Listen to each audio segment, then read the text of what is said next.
The Southern Nevada Water Authority, well, they're taking care of what's in your glass. I hear people griping and complaining, but imagine what our water would be like without them. It is sourced from the Rocky Mountains, your mineral-rich tap water. Well, it's tested more than 300,000 times a year, which meets or surpasses the highest quality standards. It even meets, wait for it, more stringent requirements than bottled water. So cheers to that, Southern Nevada. Learn more about your tap water at snwa.com.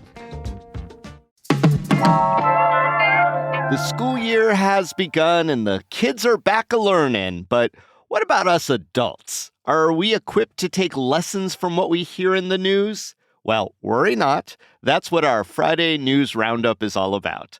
Today on CityCast Las Vegas, I'm joined by Nevada Current reporter Michael M.J. Lyle and my co-host Sarah Lohman, and we're discussing the corporations that are buying up all the precious housing stock in our city, a catch-a-predator sting becoming an international conspiracy, and fake Justin Bieber taking his shot and scoring. Sorta.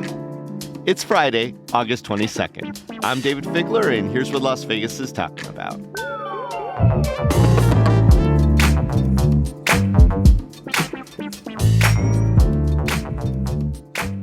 Sarah, MJ, welcome to the Friday News Roundup. Good morning. Good morning. Good morning. And, we like to start the Friday News Roundup with a hot headline. Hot headline.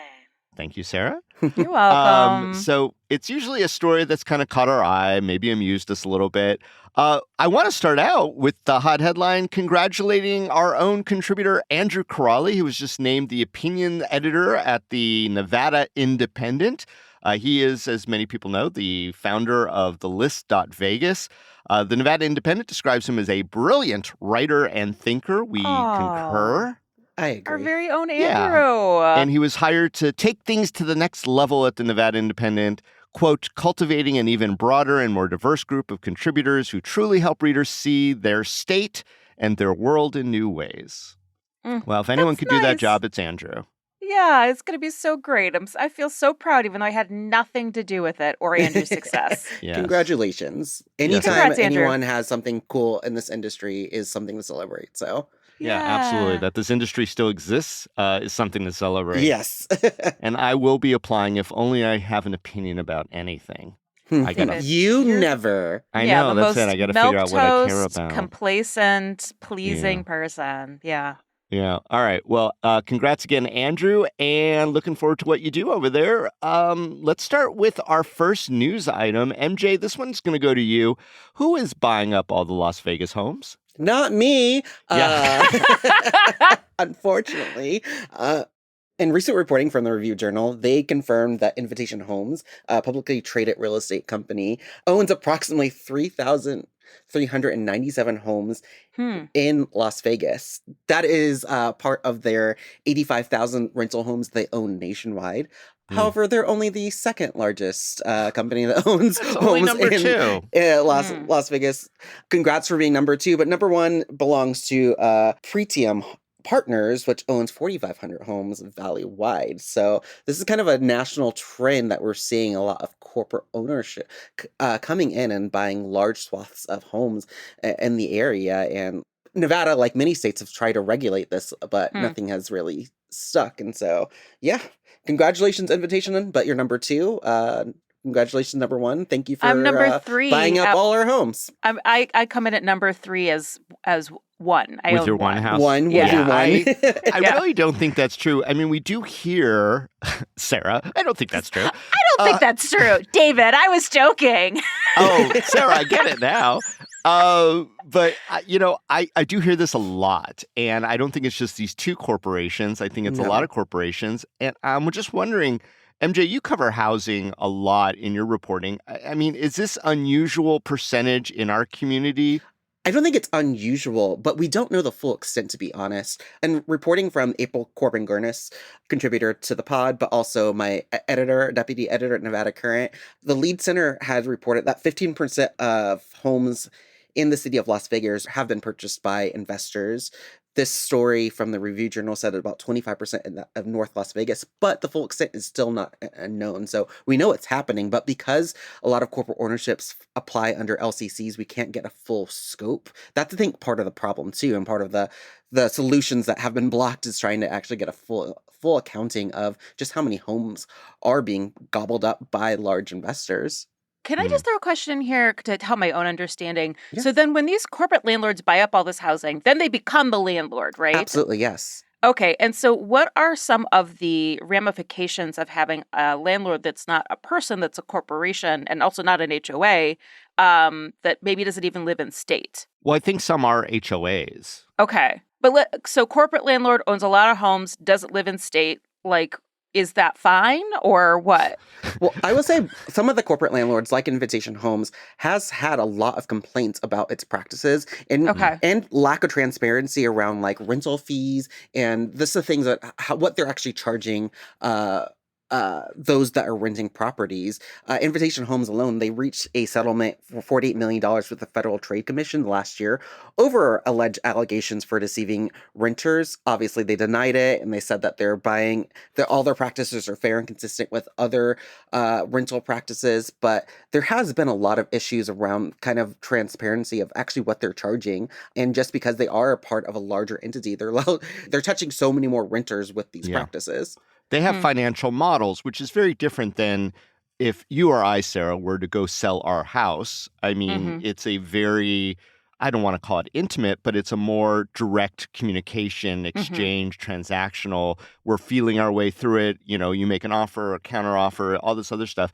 But with these corporate models, I mean, they've got it down to a T. I mean, you know, essentially writing the algorithms to see how they could snap up the property and milk the most money out of it once it becomes a rental. And, you know, that's just unbridled capitalism. I was just going to say, I feel like a lot of people would argue. Some of these purchases are happening so quick. Like, yeah, that's like they did the work, they figured out the algorithm, like that's America, they're the winners, there's nothing wrong with this. Yeah, there was a story in 2024, but in a single day, a corporate investor purchased 264 homes for $98 million. So a single day this happened. God. Like, it's just, it's astounding. Like, this is happening in the speed that it's actually able to take place. Well, as a new homeowner, Sarah, I want to ask you this question. And MJ, I'd obviously love to hear your thoughts on it as well. I mean, a lot of us are upset about all the corporations buying up and people not getting the chance to live the American dream. Yeah. Should home ownership be such a big part of wealth building? In my opinion, no. I mean, I may also make a lot of jokes about that it's good to own land and being a landlord now, which does feel good instead of a European feudal way. But I just want to emphasize, I do talk about my house a lot, but I got this house through luck. I got this house despite my hard work. And I got this house in part through social welfare. One of the biggest impediments for me for buying a house has been that you need to have wealth to build wealth. And I never had enough savings for a down payment. Through the state of Nevada, there's a program called Home is Possible, which if you meet certain fairly restrictive income requirements, which I fortunately met last year, they will give you basically a shadow loan that pays for your down payment. It's essentially a grant. I never have to pay it back unless I sell this house. So, and I'll be fully transparent. The state gave me over $13,000 for my down payment for this house. So there's all these things in place that allowed this to be possible for me, but those things took a lot of luck, a lot of bureaucracy, which I can handle because I'm high functioning.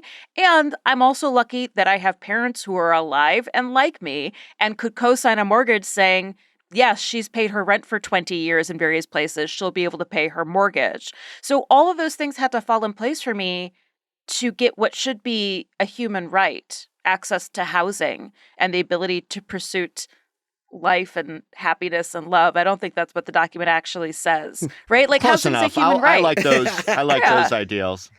So it has been life-changing, but the road to get here shouldn't be based on luck. It should be more supportive, I think. I would say access to home ownership in this country has historically not been available to everyone. Like Black and Yeah. brown people historically have not been had access to to home ownership at the same rates that white Americans have. There have been progress, but there's an ebbs and flows. Like every time there is efforts to put some progress in, put some rules in, something happens and that progress kind of goes away. We saw that after COVID, some of that, we saw Yeah. that actually after the Great Recession and the rates of home ownership before Black and brown people starting to decline as well. And so the notion of attaching wealth to home ownership when so many people, in particular in minorities, are left out of home ownership seems lopsided and very Mm. backwards.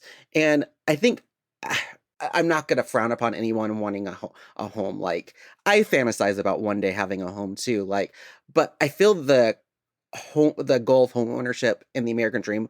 I mean, it is the quote unquote American dream. This is not something that happens in other countries. Like rental properties are something more common and more accessible and more accepted in other countries too. Like not everyone's vying for home ownership in European countries at the same rate that we are in America. And so I think there is a larger conversation about where we place our value and home ownership and the American dream, especially when not everyone has the same access and pathway to that dream.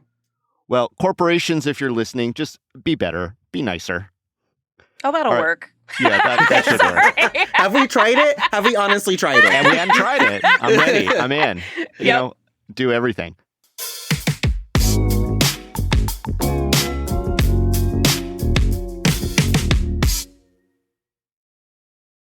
Let's move on to story number 2. I'm going to take this one just because, you know, as a criminal defense attorney, I have thoughts and experiences with cases like the one I'm about to talk about.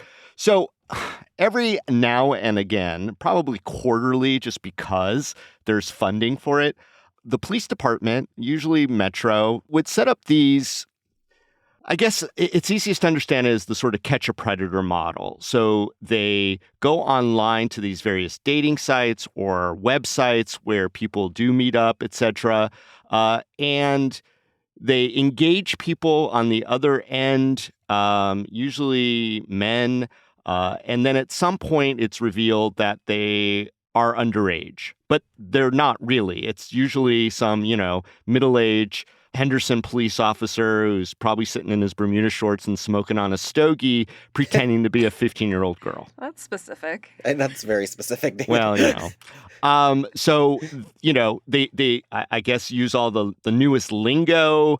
They rarely release the transcripts, so I've read them, and they are very psychologically manipulative. That said, people take the bait.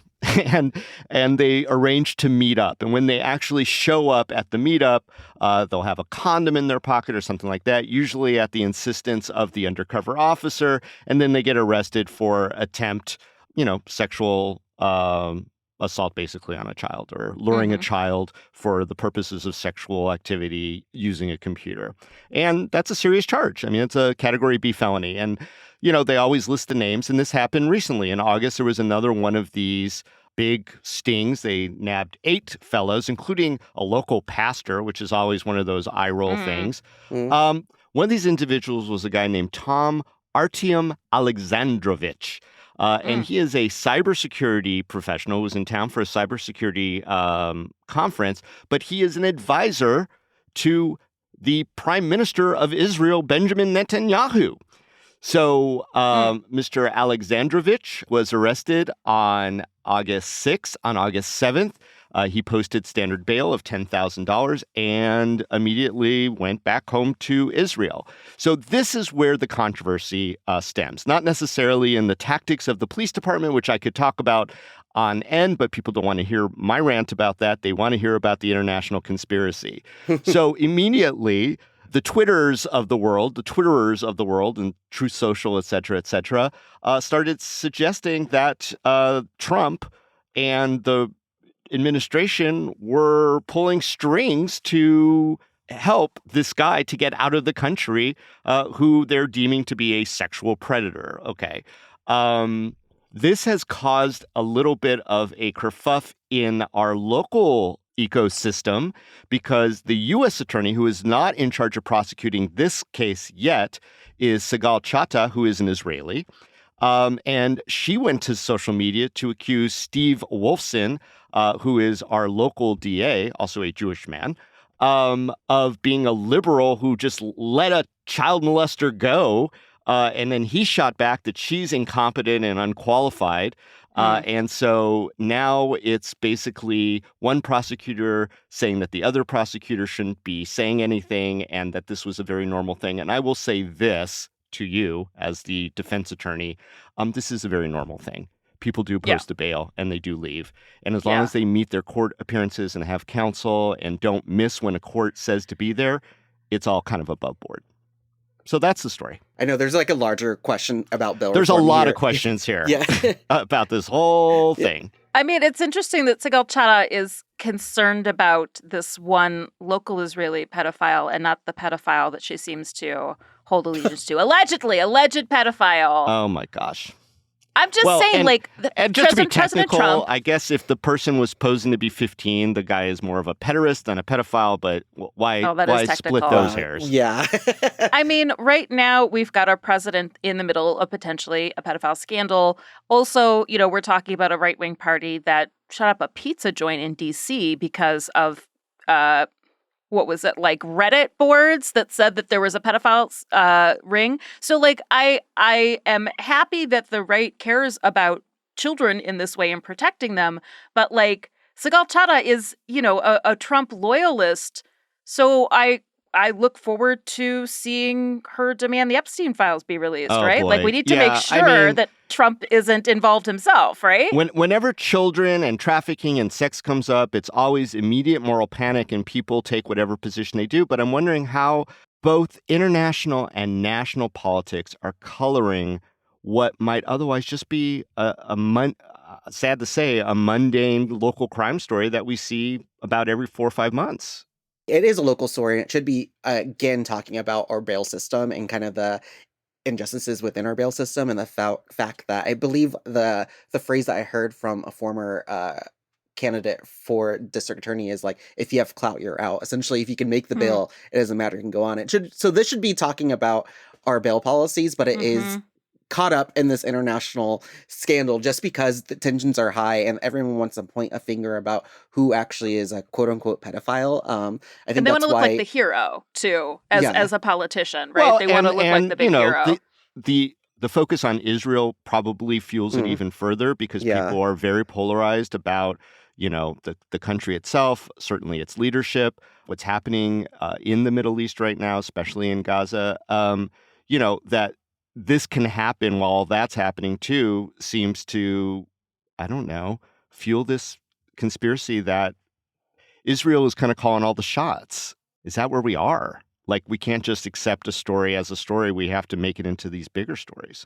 I think that's where we are. That's 100% where we're at right now. There are a lot of examples where there are bigger things at play, but there are also a lot of things where our polarization takes the reign of any type of local topic. And this is one of those cases where we just can't see beyond our polarization. Or again, we can. Where certain people can't see beyond their own polarization. Yeah. I mean, the one thing about this, and, bail is kind of an interesting thing, and we could talk about that forever, but we're not going to. So please don't turn off your podcast now. Not today. Not but today. In the future. But, typically, while you can post bail and get out, if you do not have a local address or if you have an international address, and apparently this person lives in Israel, usually they do require as a condition of your bail that you surrender your passport unless you have a hearing in front of a judge and you get it back. And none of that happened here. So, kind of does further fuel this idea that maybe he got some kind of special treatment. Though, again, I would say if I did 100 of these cases, 99 of them go exactly this way. It's interesting. I guess it does bring us back, Sarah, then to the utility of these stings. Do you think that these stings actually do protect children?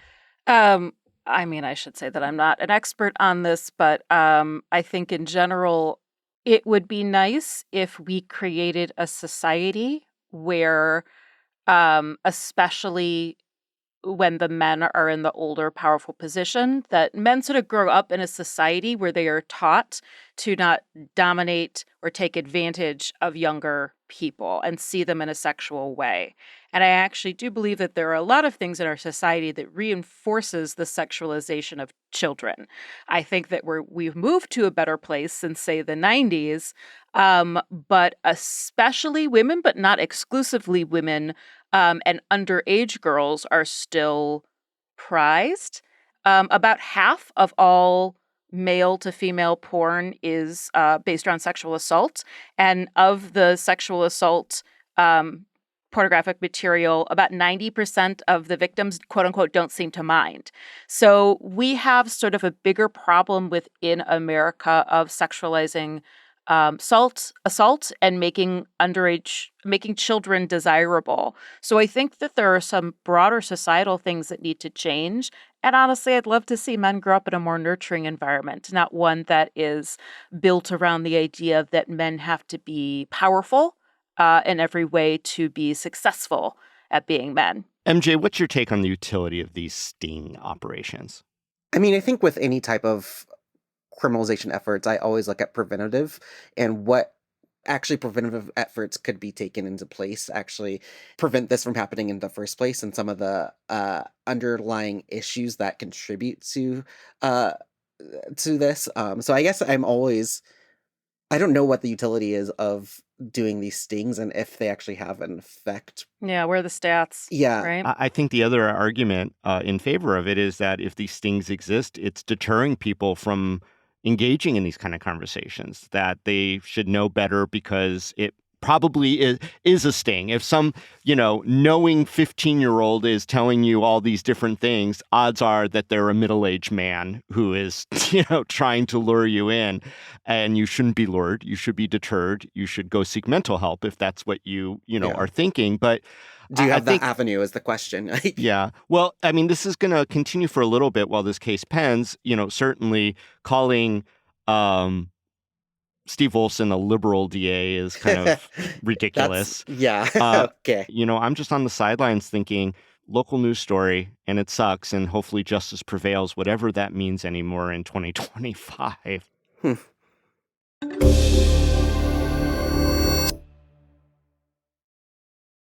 All right, let's go to something a little bit more light. Fake Bieber. This is like the new hero that we didn't know we needed. Tell us, Sarah. Oh man, you got it, because it's got some twists and turns, and the more I read about it, the more I'm into it. So last weekend, a Justin Bieber impersonator tricked a lot of people, and he got into a lot of trouble. But as a result, I bet he's going to get like a lot of bookings now. So this reporting is via TMZ. And it went down Saturday night at the Wynn Las Vegas after DJ Griffin was the DJ at Excess Registered Nightclub. Trademark. I'm here if you need me, DJ Griffin. So basically, he was doing a set at the nightclub, at XS Nightclub. He was told Bieber was in town and wanted to crank out a surprise performance. And it was so believable because he had a whole fake Bieber had a whole staff. He had bodyguards. He had an advance team that came in and was like, "Hey, Justin is here, da da da." Okay, I will say this. The videos are out there, and I'm not a Bieber expert, but I do know he has famously a lot of tattoos on his torso, right? So this guy has a couple fake tattoos on his neck, but he was performing shirtless and there was not a single tattoo on his body. So the audience was going wild, and it's a little bit shame on you, even in the front row. So it's kind of interesting because is fandom performative? Are we just there for the Instagram video to be I saw Bieber in a surprise performance? But to this dude's credit, he even sang. He did 2 or 3 songs. He was on stage for 5 minutes. He danced. He did a whole, he wasn't just stand and take a selfie with me.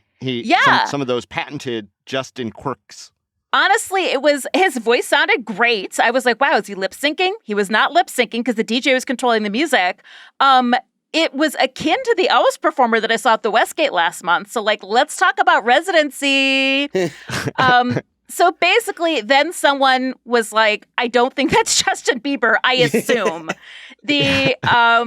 Someone kicked him off stage after about 5 minutes. And the official statement from the Win says, after an elaborate and multi-step ruse by him and his advanced team, a Justin Bieber impersonator was granted access to the XS stage. As soon as the error was recognized, he was removed from the resort and denied future entry. Here's the final twist and turn. My man is French. He is French. There is a video from him of him as he's being kicked out. It is all in French. Anyway, I hire him. And he also had that $10,000 tab that he is never going to pay. Oh, no. Listen, I think he should be hired for a residency because the whole thing seemed fun. Clearly, he was very convincing. He seems like a funny guy who's going to set up this elaborate Bustin' sitch. Fever. I will say with my sober eye, when I saw the first clip, it was like, that clearly not Bieber. But I can imagine if you are a few cocktails in, a few expensive cocktails in, and like couple maybe bottles in at the bottle service bottles area. in, a couple flaming bottles in, maybe you're convinced enough. Maybe he was hoping like, I'm going to do the bare minimum to get me there and alcohol is going to meet me the rest of the way. Maybe there was that. Wait, he's done this things. before. This is like his shtick. He goes and does videos about because this. I think he's reliant on the fact that people want that Instagram moment. They want that TikTok moment. They want that that specialness and to share it. Yeah, and to be at that performance, so they'll believe. Yeah. Get this man a residency. He deserves it. I would go. I would go see him before I spent money to see the real Justin Bieber. I don't know. I mean, everyone got scammed here. Do we feel bad for anyone in the story? No. That he got kicked out, that they got scammed, that the audience took pictures anyway? They didn't pay money. If they were paying money to be like, oh, I'm paying money to go see Bieber, maybe. But no. This was a surprise performance. Yeah. It was a surprise of the surprise. Love it. You have a better story. I'm going to say you have a better story from that. Like, we thought we went to go see Bieber, and it was a fake Bieber. Oh, my God, that's exactly correct. Hey, we saw Justin Bieber showed up. Oh, okay. A guy pretending to be Justin Bieber showed up, and everyone bought it for a while. That's way better a story. Yeah. All right, let's have some fun. And I everyone's ego, check it at the podcast studio door. Turn to the person to your left in this chat. Who do you think that they could impersonate and get away with on a Vegas nightclub stage? For me, that's you. And what would the act be? And I think you know what I'm going to say, David Figler. And I'm so sorry because it kind of makes you a little mad. You look so much like Chris Martin. Like, what? Oh, my God, that doesn't make me mad. I thought you were going to say Tony Kornheiser. No, you have the same, nose and jawline, which is why when the All goop. My Love... I put goop on it all the time. It's that they're not married anymore.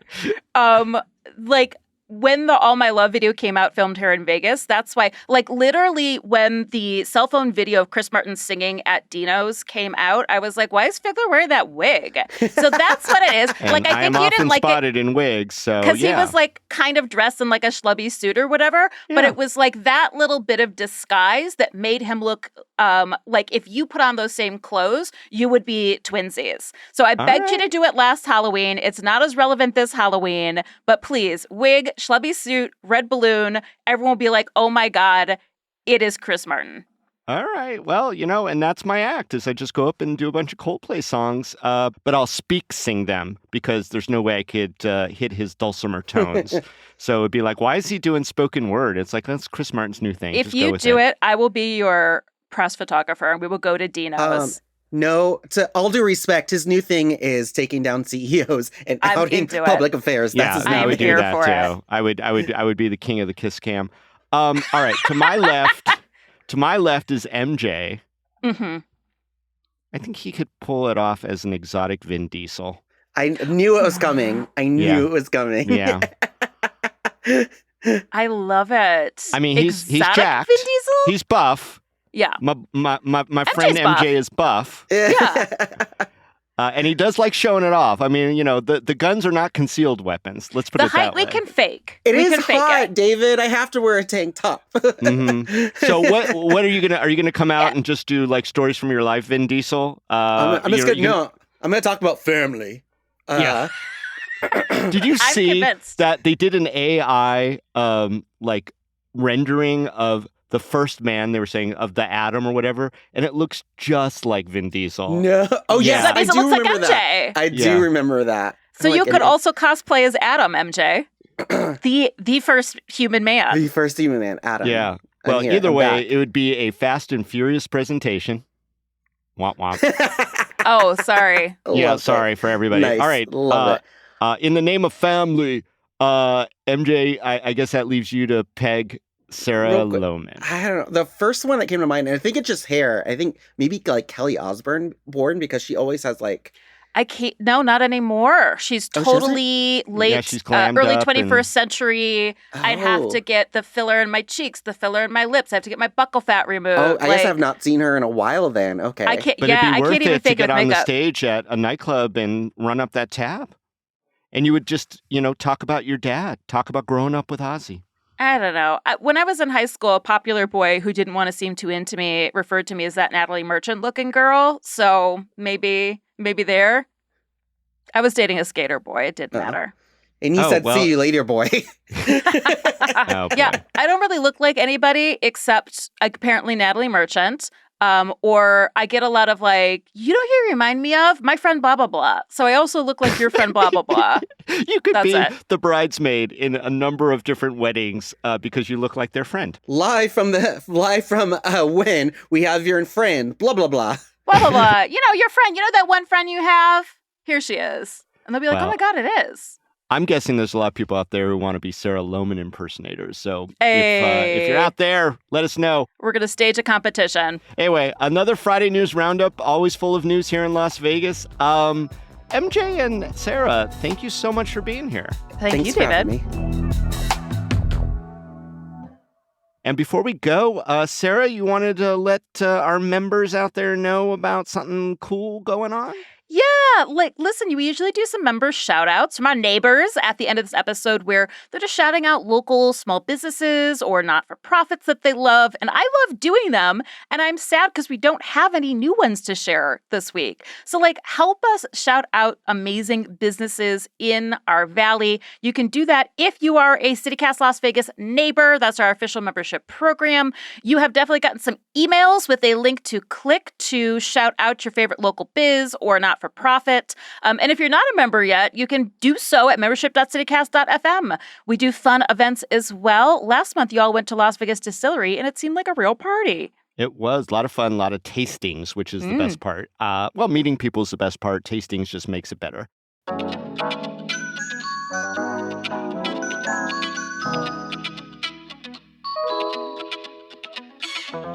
And that's all for today here on CityCast Las Vegas. Our executive producer is Sonia Cho Swanson. Our producer is Layla Mohammed. And our roving producer this week was Natalie Rivera. Our newsletter editor is Rob Couchel-Reese. And our hosts are Sarah Lohman and me, David Figler. Music is by OG Moose, Epidemic Sound, and All the Kimonos. We record the show in the traditional homelands of the Nuuvi, the Southern Paiute people. If you enjoyed the show, go tell a friend. You could also rate our show, leave us a review, and subscribe to our morning newsletter, Hey Las Vegas. We'll be back Monday morning with more news from around the city. Till then, stay lucky.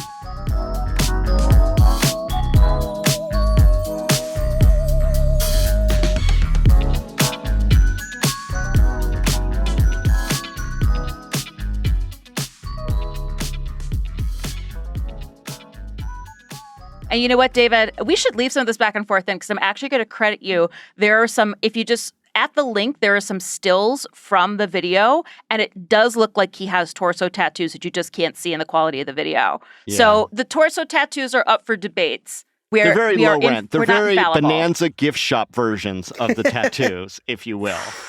You know, Rolex with 2 X's or Gucci If they're with real, 1 C. that is commitment.